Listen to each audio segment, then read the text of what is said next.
Okutandikira ddala ng'omwaka 2024 gutandika, okubala abantu kwatandika okubeera emboozi eri bannayuganda nga n'ebirango byali biyita ku mikutu gy'ebyempuliziganya entakera. Abakulu mu kitongole ekivunaanyizibwa ku bibalo Uganda National Bureau of Statistics kyaddaaki baalangirira nti omulimu gw'okubala abantu gwakutandikira mu kiro ekyakeesa nga 10 May kye baatuuma Census Night. First introduce yourself before gathering this data. So ensure you adhere to the guidelines for a successful team. 4 questions. The other details of the sub-county you know, those ones we shall fill later. The parish, the village, please. Lunaku omulindwa lwaleero era ng'essaawa tezikyawerera na 2 enteekateeka zitandike ez'okubala abantu naddala abo abasula mu bifo nga bino eby'obutale, abasula ku mbalaza, abatalina we basula bankalakkalira bakubalibwa ekiro kya leero bakiyita Census Night. Nga bw'olaba ebifaananyi ebyo abantu abo abeebasaawo bagenda kubalibwa kiro kya leero olw'ensonga nti tebalina bifo byankalakkalira we basula. Eno omuntu we yasangibwa mu kiro ekyo we yabalibwa. Abamu basangibwa ku nguudo, mu butale, mu bidduka n'awalala. Osulawa? Osulawa mu Kimeeza. Okay. Bakuyitaani? Musinguzi Joseph. Ate nga bino ebintu bye tukola olwaleero ebiyamba gavumenti biri so confidential. Nkyesigaliza nze nzekka nga bw'okimpadde, teri mulala agenda kimanya. Ne wema naakakubuuza ano nenzira ewa neighbour, sisobola kumugamba nti oli aŋŋambye bw'ati aŋŋambye bw'ati. Abaali ku ddimu lino basanga obuzibu olw'ebibuuzo ebikakali abantu bye baababuuzanga ebikwatagana n'okubala abantu. You ask them questions and they be like, those questions are irrelevant, and you're like, ebyokubala abantu nje kyensinga okwagala kufuna ndagamuntu nange nsobole okunoonya ko ku mirimu funa emirimu. Mpandiise era ng'ekintu kino kyakatandika ku ssaawa zino. Bwe ntunula ku ssaawa yaffe ya paaka wano ziri ssaawa 6 n'eddakiika nga ziizo something. Kyembuuza kati bwe mba nzizeeyo eri ku lubalaza lwange gye nsula mu Kisenyi, ate abawandiika ne bansanga sirina right seddamu kwewandiisa. Ate abalala ebibuuzo ebyababuuzibwanga okuddamu balinga babitankana. Oba bugirye? Okay. Olina baganda bo wano? Gwe kabeerawo. Kati muzeeyi ombuuza akabbiro awowo ne wontemako omutwe. Nga bakola omulimu gw'okubala abantu, abamu ebyuma bye baali bakozesa nga iPad n'ebirala byababbibwako.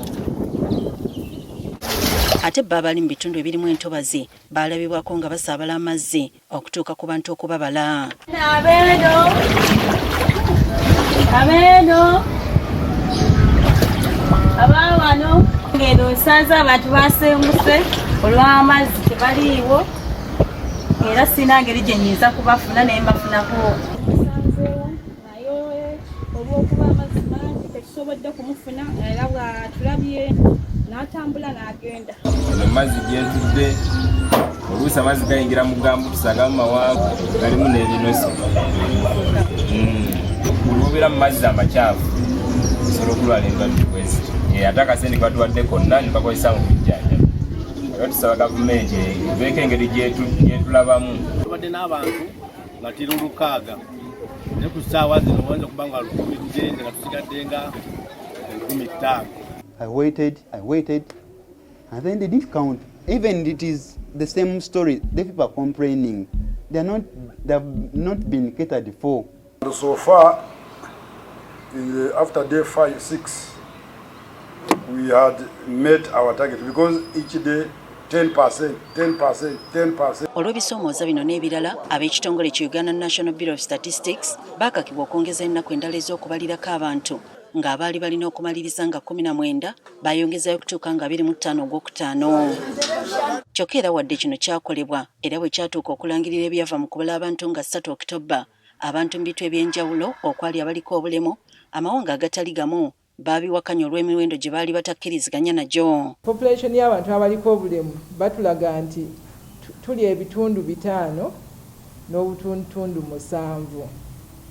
Kyetulaba nti si kituufu olw'ensonga nti bavaayo kunnyonnyola ennamba eno yajja etya okubeera bweti. Abantu bano gavumenti mu kubala temwagenzeeko ejjinja mwabaze mu Buganda wokka oba kubanga ejjinja waliyo abantu bangi otambula street omu babiri osanga n'amagulu. Olw'amaloboozi okuyitirira kaliisoliiso wa gavumenti Betty Kamya yategeeza nga bagenda okunoonyereza ku kitongole kya WBOS. Kubanga WBOS emanyi nti buli myaka 10 tubeera ne census n'okubala abantu. Buli myaka 10 neweebwa ne ssente zeetaagisa n'abantu abalina. N'olwekyo tujja kwetegereza lwaki bawaluza results ezitakwatagana. Oluvanyuma nabo bavayo ne bakkiriza nga bwe waliwo ensobi ezaakolebwa ne basuubiza okuzitereeza. When you look at the two reports, the 2014 report and the 2024 report that has just come out, there was a switch between those four tribes. The Bachiga were given a total population of 1,470,000, and that was meant to be for Acholi. Then the Alangi were given 1,647,000, which was supposed to be for the Bagisu.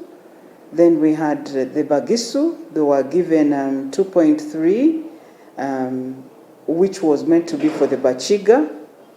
Then we had the Acholi being given 2.1, which was supposed to be for the Langi. Now, this has been corrected, and we can see that these tribes have also increased.